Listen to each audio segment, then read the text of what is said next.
Mitten im Herzen Wiens ein Palais, das seinesgleichen sucht. Barocke Herrlichkeit und zeitlose Eleganz.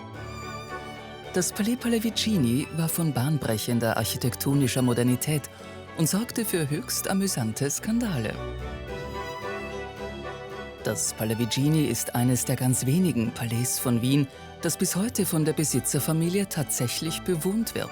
Wer kann schon die Adresse Wien 1, Josefsplatz 6 als seinen Wohnort nennen? Der Grund, auf dem sich das elegante Palais befindet, hat eine bewegte Geschichte. Kürzlich wollte sogar ein katarischer Prinz den Pallavicinis das Palais abkaufen. Die noble Nachbarschaft sind einerseits die Lipizzaner, andererseits die größte Bibliothek der Monarchie und die wichtigste Kirche der Habsburger. 1529 befand sich hier das Majorathaus des Wien-Verteidigers Niklas Graf Salm, der die Türken siegreich vertrieb. Später war es die Liegenschaft der Klarissinnen mitsamt Kloster. 1783 wurde der skandalumwobene Prachtbau von Architekt Johann Hetzendorf von Hohenberg erbaut. Auch Höhepunkte in der alpinen Geschichte Österreichs stehen in engster Verbindung mit den Pallavicinis. Und bis heute ist der Josefsplatz die Wohnadresse der Familie Pallavicini. Wie lebt es sich in einem barocken Palais? Prunkvoll ist es bestimmt, aber ist es auch gemütlich? Und wie finanziert man heute so ein Palais? Entdecken wir gemeinsam mit Kari Hohenlohe den außergewöhnlichen Wohnort und Lebensraum seines Freundes Edoardo Pallavicini.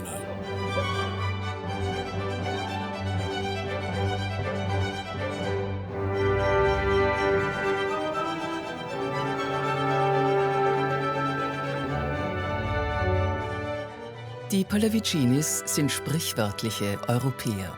Eine Familie so bunt wie ein Regenbogen. Zu Hause in Italien, Ungarn und Österreich. Ursprünglich sind die Pallavicinis ein oberitalienisches Herrengeschlecht. Der Reichtum der Familie geht auf einen Vorfahren zurück, der sein Vermögen in Genua in Immobilien und Palästen anlegte.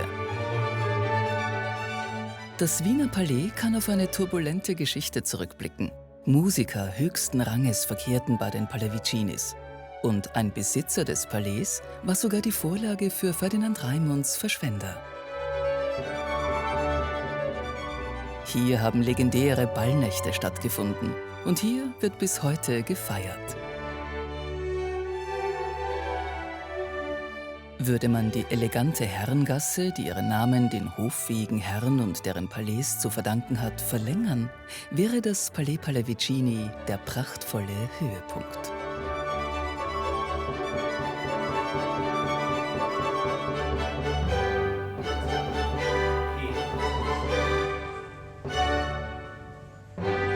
Die Familie klingt sehr italienisch, kommt aus Italien. Die Familie kommt aus Italien. Ja. Genau, die Familie kommt aus Genua. Ist eigentlich eine der ältesten Familien Europas. Der Hauptstamm, der sitzt in Genua. Das wollte ich eben gerade fragen, ihr seid eigentlich eine italienische Familie. Dein Vater hat sich ganz als Ungar gefühlt. Genau. Wo bist du quasi für dich in deinem Kopf zu Hause? Also wir sind hier zu zweit, der Alfonso und ich. Alfonso ist der Erstgeborene, also in Theorie derjenige, der das bekommen sollte. Und der ist wiederum adoptiert worden von Genua. Ich habe ja selber eine ungarische Frau, der Alfonso hat ja eine belgische Frau. Und der Alfonso hat beschlossen, seine Kinder von Tag 1 ungarische Nanny, und die sprechen eigentlich Ungarisch als Muttersprache. Das heißt, die Kinder vom Alfonso sprechen perfekt Ungarisch, hat totalen Bezug, wollte auch den Bezug behalten. Ich ziehe mehr nach Italien hinunter, auch wegen meiner Frau. Und so weiter, und sitze halt hier in Wien und kümmere mich um die Wiener Sachen.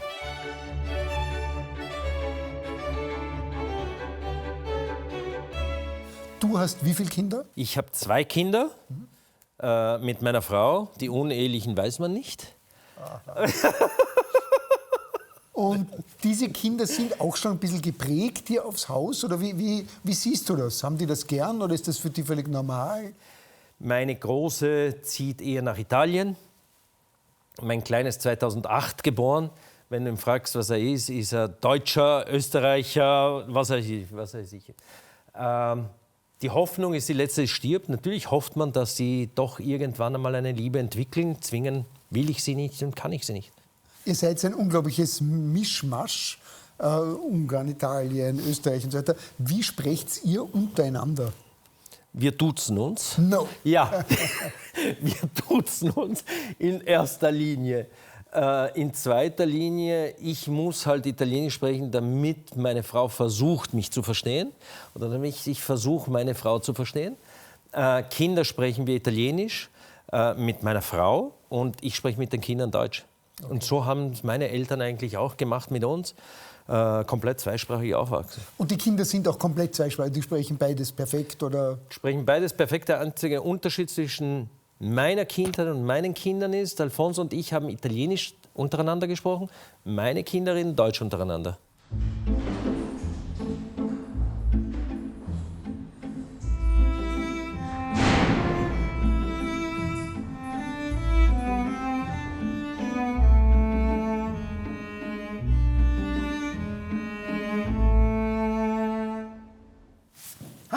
Viola, servus.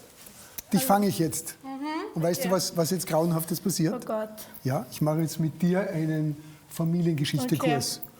Ich kann einen von diesen 3 Bildern kann ich tun. Ich glaube, das ist dein Opa, genau, der Nonno. Der Nonno. Kannst du dich erinnern? Wenig. Er ist gestorben, als ich so 2, 3 war. Okay, da kann man das sich heißt, nicht, nein, kann man sich nicht nicht wirklich. erinnern, oder? Ein paar Geschichten, aber... Aber die Uniform wird es noch geben irgendwo, Ja, die Uniform oder? ist bei der Oma. Okay. Dann drüber, den kann ich schon nicht mehr zuordnen. Das ist mein Urgroßvater. Okay, 3-mal Urgroßvater. Genau, und der hat das Palais gekauft. Ach, der hat das gekauft. Alfons Pallavicini ist nicht nur der Urgroßvater der jungen Prinzessin, sondern auch der erste Pallavicini, dem Wien als Wohnort interessant genug erschienen ist. Berühmt ist man als ein Pallavicini dafür, dass man mit Zivilisten anständig umgeht. Zu Untergebenen ist man streng und billig. Man ist ein guter Wirt, aber dem Trunke dennoch nicht ergeben, kein Spieler und Schuldenmacher und auch kein Zänker.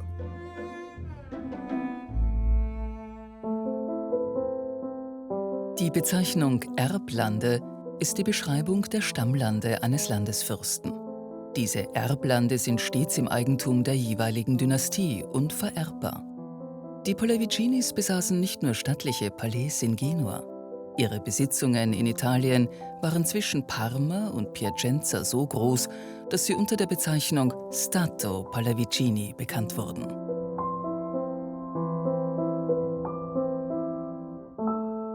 Und der hier? Das ist der Alfred. Der berühmte Der Alfred, der berühmte Onkel Genau. Alfred. Okay, auch mit der Uniform. Und jetzt kommt die letzte wirklich schwierige zentrale Frage. Okay. Wie heißt diese Uniform? Ich wette, so eine Es fängt mit M an. Mit Ja, mit M. Magnatenuniform. Genau. Alfred Pallavicini war ein besonders vielseitiges Mitglied der Familie. Beispielsweise beherrschte er 5 Sprachen in Wort und Schrift. Legendär sind nicht nur seine Liebe zu den Bergen, sondern auch seine sagenhaften Kräfte. Er galt als stärkster Mann von Wien und man erzählt sich, dass er eine Fiakerkutsche allein hochheben konnte. Hast du nicht gewusst? Hast Doch, du ich nicht weiß, gewusst? ob du es weißt. So, du hast hier im Palais, du wohnst im Palais? Genau. Ja? Hast du ein eigenes kleines Zimmer oder ein großes Zimmer? Ein kleines Zimmer. Unterm Dach oben oder wo Genau, bist du? oben im 3. Stock. Okay. Wir haben da ein Dach. Gut, dann schlage ich jetzt vor, du gehst jetzt ins Zimmer und lernst noch ein bisschen weiter Familiengeschichte. Du Ja. lernst Magnatenuniform auswendig und dann sehen wir uns wieder. Genau. Gut, ciao. Super. Servus, Ciao. Wiedersehen.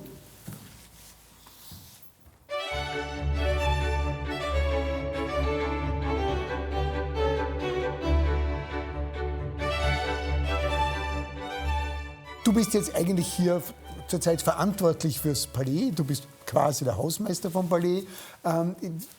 Es gibt immer 2 Gruppen von Palaisbesitzern. Die einen, die jaiern und die anderen, die jaiern. Wo kann ich dich da einordnen? Ich versuche so wenig zu jaiern, wie es nur geht. Wie du wohl weißt, besser weißt als ich, gibt es hier in Wien nur mehr wenige private Palais. Und die Palaisbesitzer geblieben sind, waren normalerweise Großgrundbesitzer dahinter. weil sie dadurch ganz einfach das Palais getragen und ertragen haben. Wir sind eigentlich die einzige Familie, wo der Großgrundbesitz weg ist und wo nur noch das Palais übrig geblieben ist. Der Papi wollte es ja in den 90er Jahren verkaufen. Und ich kann mich damals erinnern an eine Situation, hat den Alfonso und mich hergenommen und gesagt, Kinder, ich werde das Palais verkaufen. Wir haben uns angeschaut, Alfonso war schon in Frankreich, ich war noch da. Gesagt, nein, das wollen wir nicht. Und das ist der Moment, wo es bei mir Klack gemacht hat und warum ich als Hausmeister wieder zurückgekommen bin.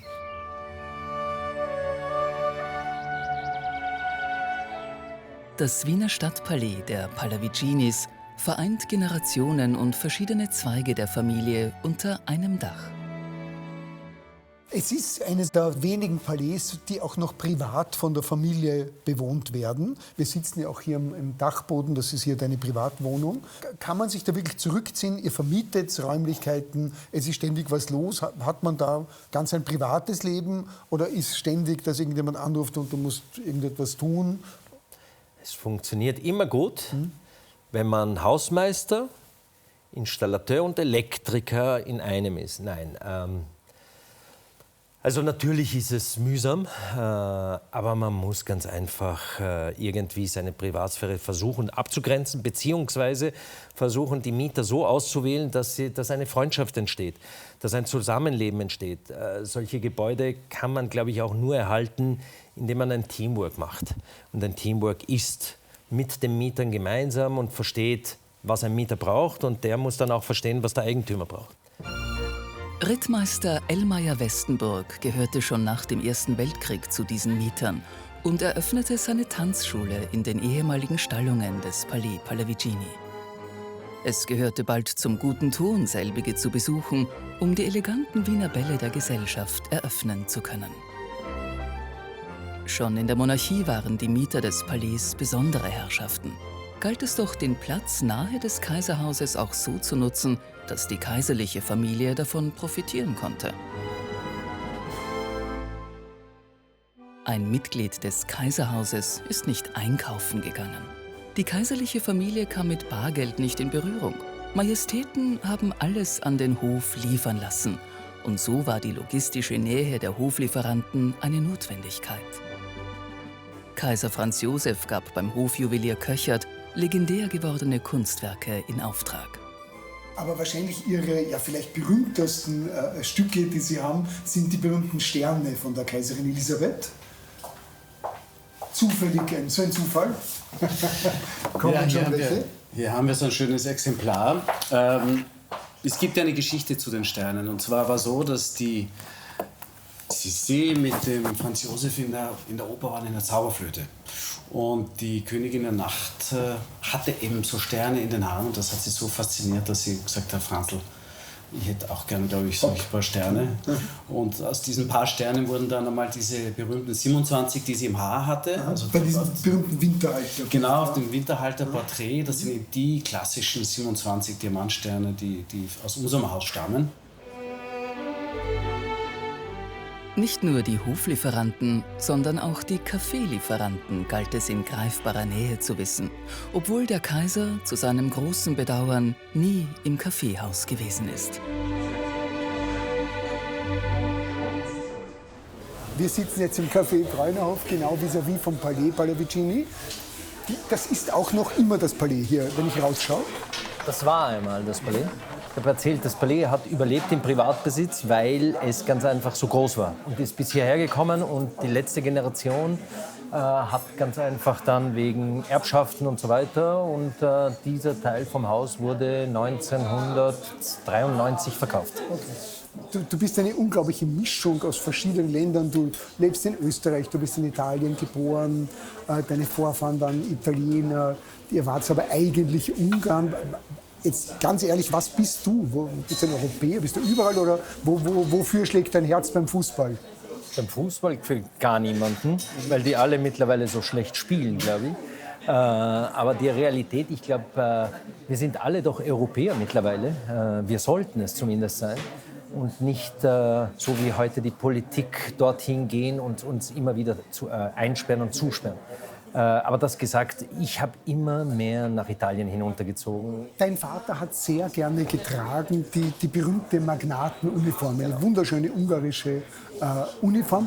Warum hat er das so gern gehabt? War das so Heimat oder was war das? Dem Papi war es irrsinnig wichtig, eigentlich Ungar zu sein. Er war Ungar, er war in Ungarn geboren. Großmama war Ungarin.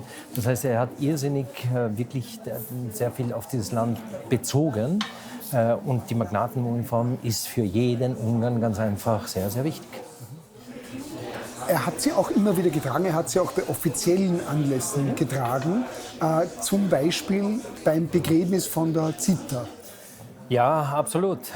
Ich muss damals 18 gewesen sein und wurde nach Wien berufen, weil er der Meinung war, dass er ganz einfach eine ungarische Delegation zum Begräbnis vorführen wollte. Und so kamen viele Verwandte und Freunde, Szechenys, Batianis, Esterházys und sonst was. Und ich hat alle Tismadias eben von rechts und links einbezogen von Freunden. Entschuldigung, wie nennt man diese Uniform auf Ungarisch? Oder wie heißt Tismadia. Tismadia, okay. Und hat sie einbezogen von Freunden, so eben. Und ich habe eine der wichtigsten, weil da ich noch jung war und sehr mager und dünn und da habe ich hineingepasst, war der Einzige, der hineingepasst hat und die ist eben von den Piattis gekommen. Das heißt, du bist auch hinterm Sarg von der Zita irgendwann halt weiter hinten mit in der mit der Fahne Gruppe. vorne und mit der ungarischen Gruppe hinten da durchspaziert. Ja, ja.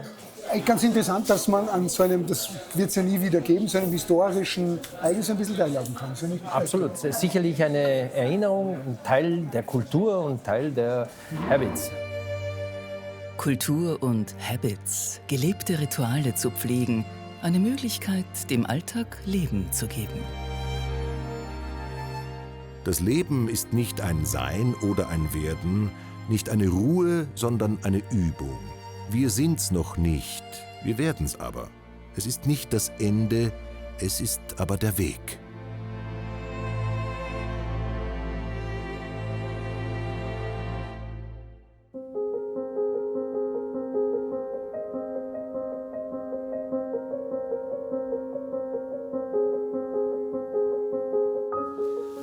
Die Pallavicinis haben im Lauf der Jahrhunderte unglaublich viel Kunst gesammelt und da entwickelt man sich natürlich auch zum Kunstkenner. Das Ganze ist so weit gegangen, dass es hier im Haus ein eigenes, wie soll man sagen, eine Art Privatmuseum gegeben hat. Wunderbare Stücke, die aber nur den Gästen, die herkamen, gezeigt wurden. Es war nicht öffentlich. Aber schauen wir uns jetzt einmal an, wie man so als Kunstsammler, dann wird man natürlich zum Kunstkenner, wie sich so jemand sein Haus hat einrichten lassen.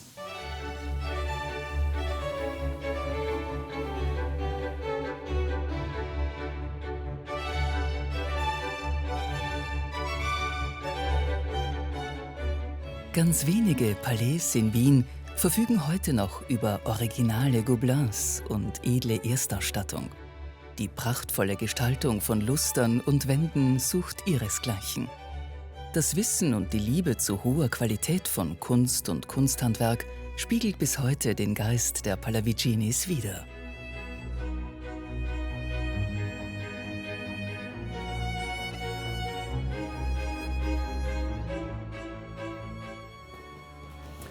Viele der Möbelstücke in den Palais war mobil. Das heißt, man hat sie einmal im Jahr zusammengepackt, in eine Kutsche transferiert und zu den Sommerschlössern gebracht. Das haben die Habsburger auch gemacht. Da gibt es natürlich das Hofmobiliendepot.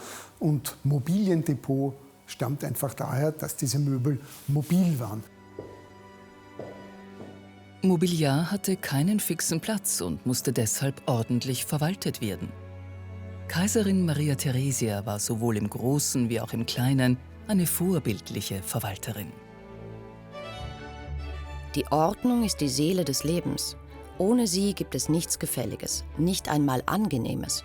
Man genießt nichts und ist in allem bedrängt. Ordnung ist alles.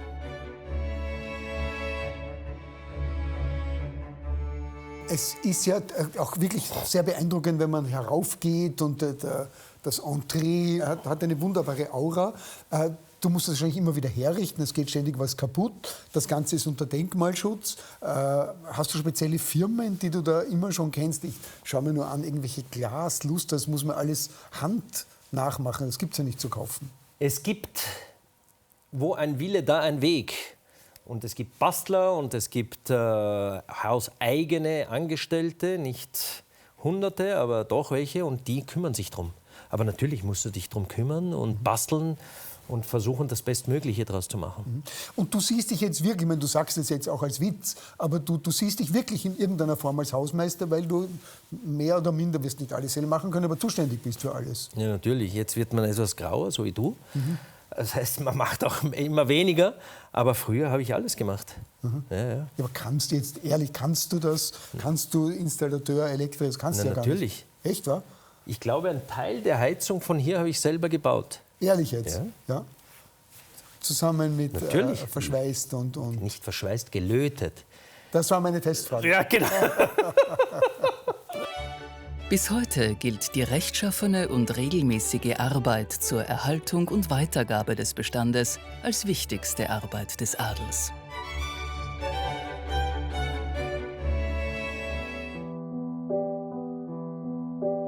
Der Josefsplatz ist in seiner Art absolut außergewöhnlich und wurde oft als schönster Platz nördlich der Alpen bezeichnet. Nicht immer präsentiert sich der Platz so ruhig und elegant.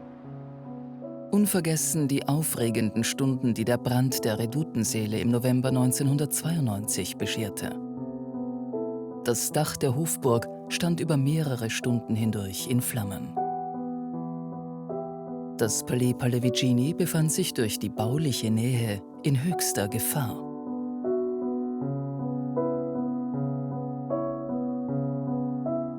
Durch den unermüdlichen Einsatz aller Rettungskräfte konnten die bedrohten Bestände der Nationalbibliothek geborgen werden.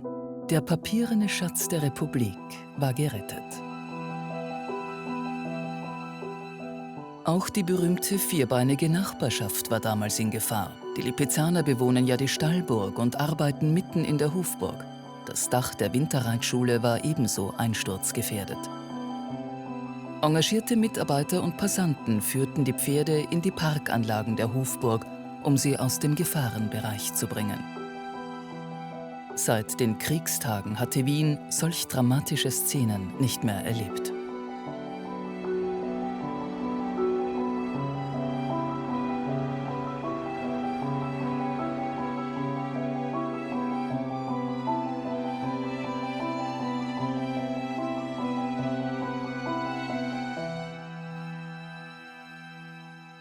Edo, in der Monarchie hattet ihr einen Titel, das war Markgraf, was ja eigentlich ein seltsamer Titel ist, den man auch kaum hört. Was ist das eigentlich oder woher kommt das?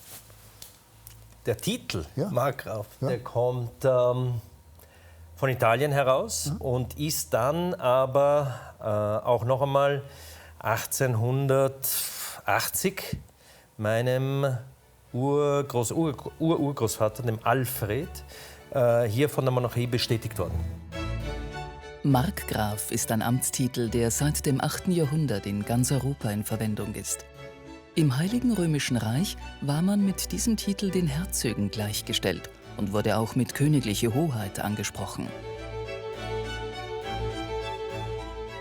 Rituale haben bei älteren Familien oft eine ganz besondere Bedeutung und hier im Palais Pallavicini hat man ein ganz eigenes Ritual gepflegt, das mir eigentlich von anderen Familien her nicht bekannt ist. Der Vater der heutigen Besitzer hat noch Familienangehörige, die vielleicht frisch in die Familie gekommen sind, mit einem Art Ritterschlag ausgezeichnet. In Demut vor Gott, dem Schöpfer aller Menschen, wurden die neuen Familienmitglieder während der Trauung besonders begrüßt und in die Familie aufgenommen. Es sind einige Wohnungen vermietet im Haus, seit vielen, vielen Jahren. Aber wer wohnt sonst hier eigentlich? Wer sind die Mieter? Sind das uralte Mieter? Wie schaut das so ein bisschen aus? Also es sind Einige Wohnungen, einige Büros. Mittlerweile sind es immer mehr Büros, weil die Kosten ganz einfach steigen, die Botschaften sich weniger leisten und die Welt sich ändert. Und das wollte ich noch nachfragen, Tanzschule Ellmeier, was war da an der Stallungen, was war das vorher? Das waren Stallungen, klar. Das war ja auch der Rittmeister. Der alte Ellmeier war der Rittmeister. Ellmeier sind ja hier seit zwischen den 2 Kriegen. Dort waren die Stallungen. In den Höfen waren ja die Kutschen. Und der Rittmeister hat die Stallungen damals umgebaut. Mhm.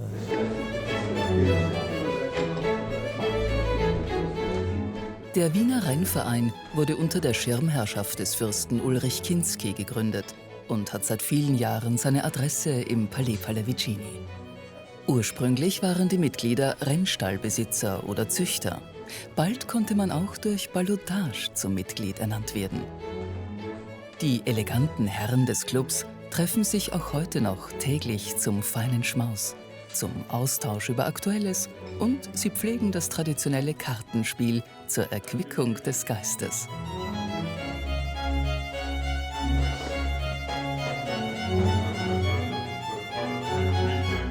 Eine der sagen wir, Einkommensquellen vom Palais hier ist neben den normalen alteingesessenen Mietern.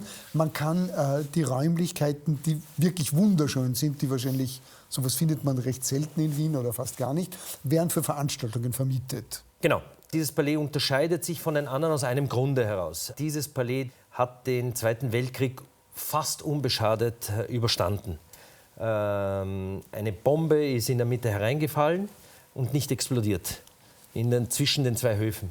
Hat ein Loch von oben nach unten gemacht. Aber abgesehen davon war es unter der Besatzung, unter den Deutschen war es deutsch, mit Hakenkreuzen vorne drauf, unter der Besatzung. Es war hier herinnen das Kunsthistorische Museum. Und eben nach dem Krieg musste es vermietet werden. Und wir haben hier unten die Festsäle, die Prunksäle, die eigentlich komplett original sind noch, sind zwar immer wieder etwas aufgeputzt und werden alle 10, 20 Jahre restauriert, soweit es geht, aber sind vollkommen original. Die Hofburg war noch kaputt. Wie wir zurückgekommen sind, 1972 war ja der Papi, war das erste Palais, dass die Fassaden saniert worden sind und wurde es ganz einfach betrieben für Veranstaltungen aller Art. Internationale und nationale Staatsempfänge. Stell dich eins der feinen Gesellschaft für rauschende Ballnächte. Internationale Konferenzen und außergewöhnliche Modeschauen fanden im Palais Pallavicini ihren perfekten Rahmen.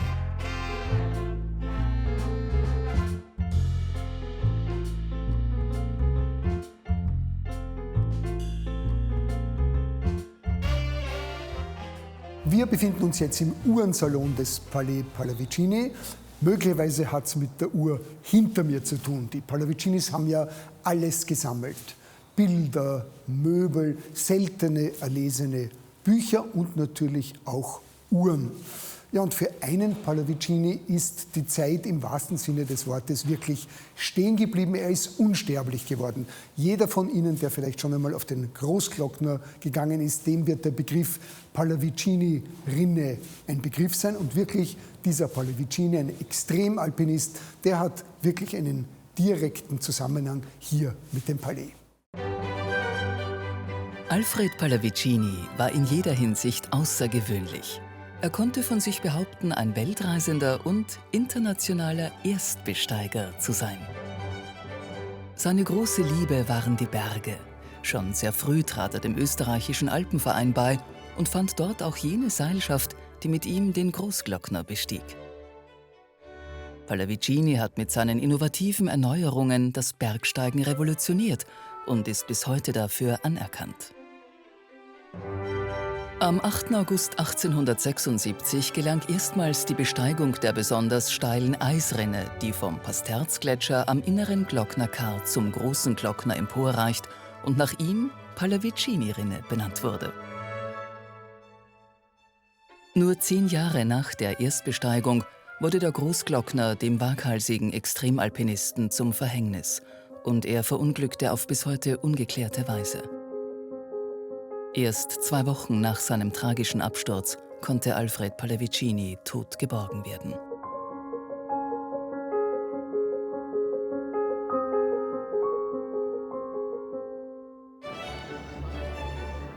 Die Prunkräume des Palais Pallavicini befinden sich nicht, wie man es von anderen Palais gewohnt ist, im ersten Stock, nein, weiter oben. Ein unglaublicher Glücksgriff, man hat viel mehr Licht, man hat einen noch schöneren Blick hinunter auf den Josefsplatz. Verantwortlich dafür war der bekannte und gefeierte Architekt Hohenberg von Hetzendorf, der sehr moderne Ideen gehabt hat und diese auch umgesetzt hat. Erinnern wir uns nur an die Gloriette in Schönbrunn, diesen wunderschönen Punkt, wie sie da oben liegt. Und dieser Mann, der eigentlich als erster bei den Habsburgern einen gewissen Hang zu Modernität durchsetzen konnte, der hat sich hier im Palais eben auch verwirklicht. Der Architekt Johann Ferdinand Hetzendorf von Hohenberg hat regelmäßig für das Kaiserhaus gearbeitet, was ihn zu einem Star seiner Zeit gemacht hat. Er leitete den Umbau von Schloss Schönbrunn zur Zeit von Kaiserin Maria Theresia so erfolgreich, dass die strukturliebende Monarchin nichts mehr ohne sein Zutun bauen wollte. Der Architekt hat sich dadurch einen ganz besonderen Platz bei Hofe verschafft und vieles trägt bis heute seine Handschrift. Sein bekanntestes Bauwerk ist die Gloriette, der einzigartige Aussichtspunkt im kaiserlichen Park der Sommerresidenz Schönbrunn. Am Platz des barocken Triumphbauwerkes hätte nach Originalplänen von Johann Bernhard Fischer von Erlach eigentlich der Haupttrakt von Schloss Schönbrunn stehen sollen. Wie so oft haben die leeren Kassen der Habsburger diese Realisierung nicht zugelassen. Hetzendorf von Hohenberg hat den außergewöhnlichen Platz bestens zu nutzen gewusst und mit dem Bauwerk die streitbare Geschichte der Habsburger und die Glorie der Familie erzählt. Jedes Detail ist nicht nur Verzierung, sondern Symbol, hat Aussagekraft und wird regelmäßig renoviert.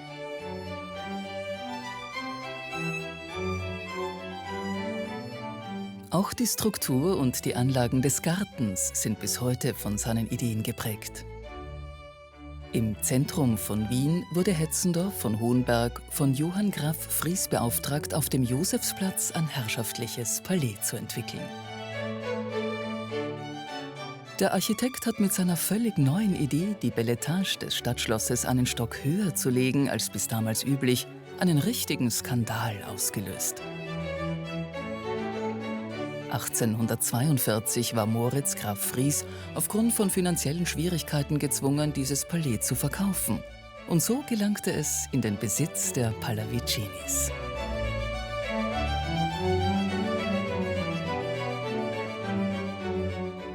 Wir stehen jetzt hier in diesen wirklich fantastischen Räumlichkeiten, wo immer wieder gefeiert wird. Feierst du mit? Mitfeiern tue ich ungern. Ich feiere lieber woanders. Weil wenn ich hier feiere, dann blutet mein Herz, weil ich sehe, wie die Sachen kaputt gehen.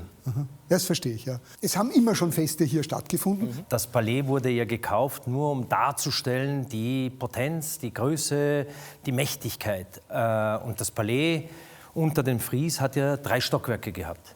Und wie die Pallavicini das gekauft haben, ist ja der 3. Stock niederradiert worden und diese Festsäle gebaut worden. Gut, also die Räume habt ihr geschaffen oder hat die Family geschaffen, um es abzukürzen, zu repräsentieren. Genau. Hat man gebraucht, natürlich. Hat man gebraucht. Ja, musste sein. Genau.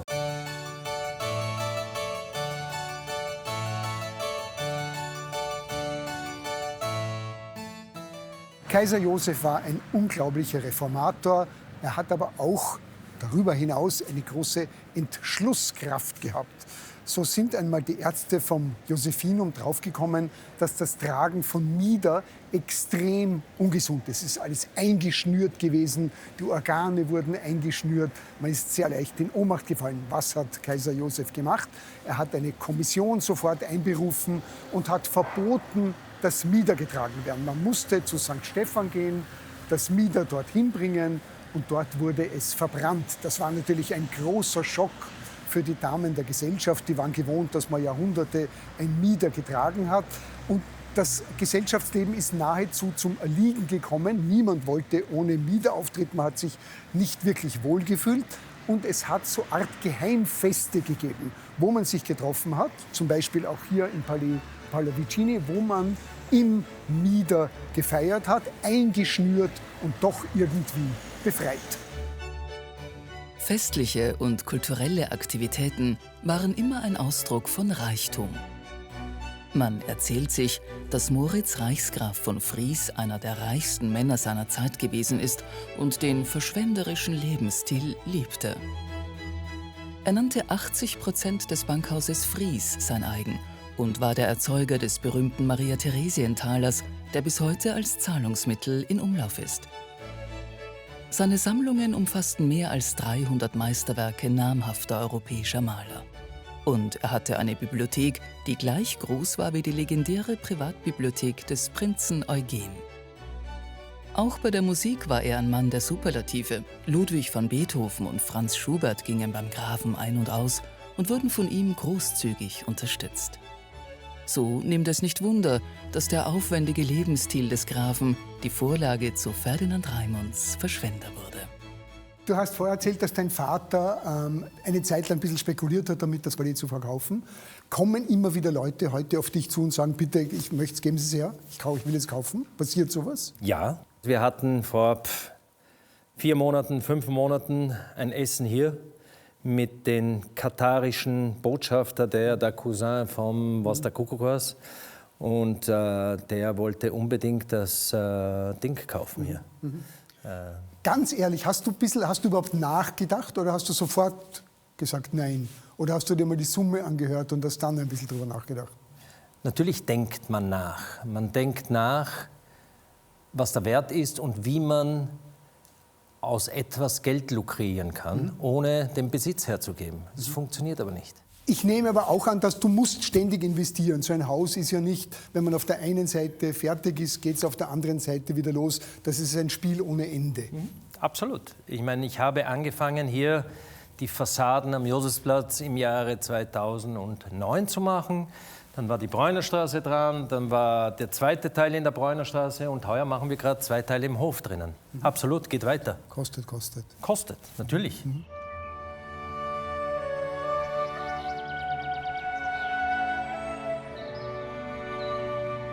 Stichwort repräsentieren. Es sind hier sehr mutige Stoffe und interessante Vorhänge, die, vielleicht bist du neben Industriedesigner auch für Stoffe da zuständig. Das ist dein Werk, oder? Nein, das ist mein Werk im Sinne, du hast vorher gesagt, jedes Jahr muss etwas gemacht werden. Und auch hier in den Sälen, nachdem wir hier viele Personen ein- und ausgehen und geraucht wird und verbraucht wird, müssen auch jedes Jahr Sachen gemacht werden. Und die haben wir ganz einfach auch die letzten 3 Jahre, die ganzen Stoffe hier. Es waren ja hier drinnen Wandtapisserien vor dem Krieg. Und die sind danach weggekommen zwischen den 2 Kriegen. Und sind die Stoffe hergekommen. Und es war ein Raum mit Stoffen. Und die sind nachgemacht worden in Süditalien, San Leucio, in den letzten 3 Jahren. Ja. Habt ihr noch Reserve für die nächsten Jahre? Habt ihr gleich mehr nachmachen lassen? Genug. Willst du auch was haben? Wollte ich ein bisschen, reden wir nachher drüber. Wenn ich mir auch die Räume anschaue von der Höhe her, das beeindruckt mich immer so wahnsinnig, ist das nicht wahnsinnig schwer zu heizen? Oder wie heizt man da? Hat man eine riesige Ölheizung im Keller? Wie geschieht das? Ganz simpel. Dieses Haus hier hat eine Zentralheizung im Keller und im Zuge dieser Heizung wurde auch eine Lüftung gebaut. Und zwar ist das hier eigentlich eine der ersten natürlichen Klimaanlagen Europas, also Nordeuropas. In jedem Raum siehst du 2 Löcher. Du siehst ja keine Heizkörper, du siehst ja gar nichts herum. In einem Loch geht die Luft herauf, im anderen Loch geht die Luft hinunter. Ganz einfach natürlicher Wechsel. Jetzt ist eine Zentralheizung, du kannst die Räume ganz normal beheizen. Kannst du sie kühlen? Mit dem gleichen System. Wie damals. Gleiches System. Der einzige Unterschied ist, heute ist noch ein Ventilator dabei. Aber das System ist das gleiche geblieben. Hochinteressant. Also ich möchte bitte unbedingt noch in den Keller schauen, das interessiert mich sehr. Ich habe sehr gern so technische Dinge. Gut, dann schlage ich vor, wir gehen jetzt in ein leises Eck und reden über die Stoffe, die ich kaufen möchte. Ja, bitte. Komm.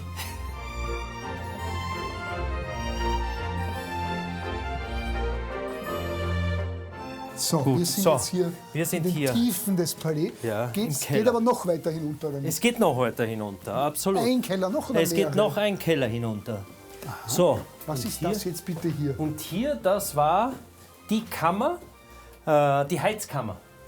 Was ich dir vorher gesagt habe eben, zum Beispiel, ihr könnt sehen, da ist die Heizung drinnen, da wurden die geheizt sozusagen. Das sind die einzelnen Öfen, die angeheizt wurden. Es hat mehrere Öfen gegeben. 4, 5 Stück hier und dann gibt es noch einen Raum drüben. Und da kann man ja sehen, hat jeder die Beschriftung gehabt, jeder Ofen, wohin er gehört. So schön gemacht, die Beschriftung, oder? Wunderschön Wie gemacht. sie es gehört. Ja. Würde das noch funktionieren? Ja, absolut. Echt? Funktioniert ja auch noch, das System funktioniert ja noch. Also die Kanäle funktionieren mit einem anderen System dahinter. Das heißt, es werden nicht mehr die angeheizt, sondern es wird warme Luft hineingeschossen von einem Brenner, Ölbrenner. Und damit wird geheizt und umgekehrt auch gekühlt. Und umgekehrt gekühlt.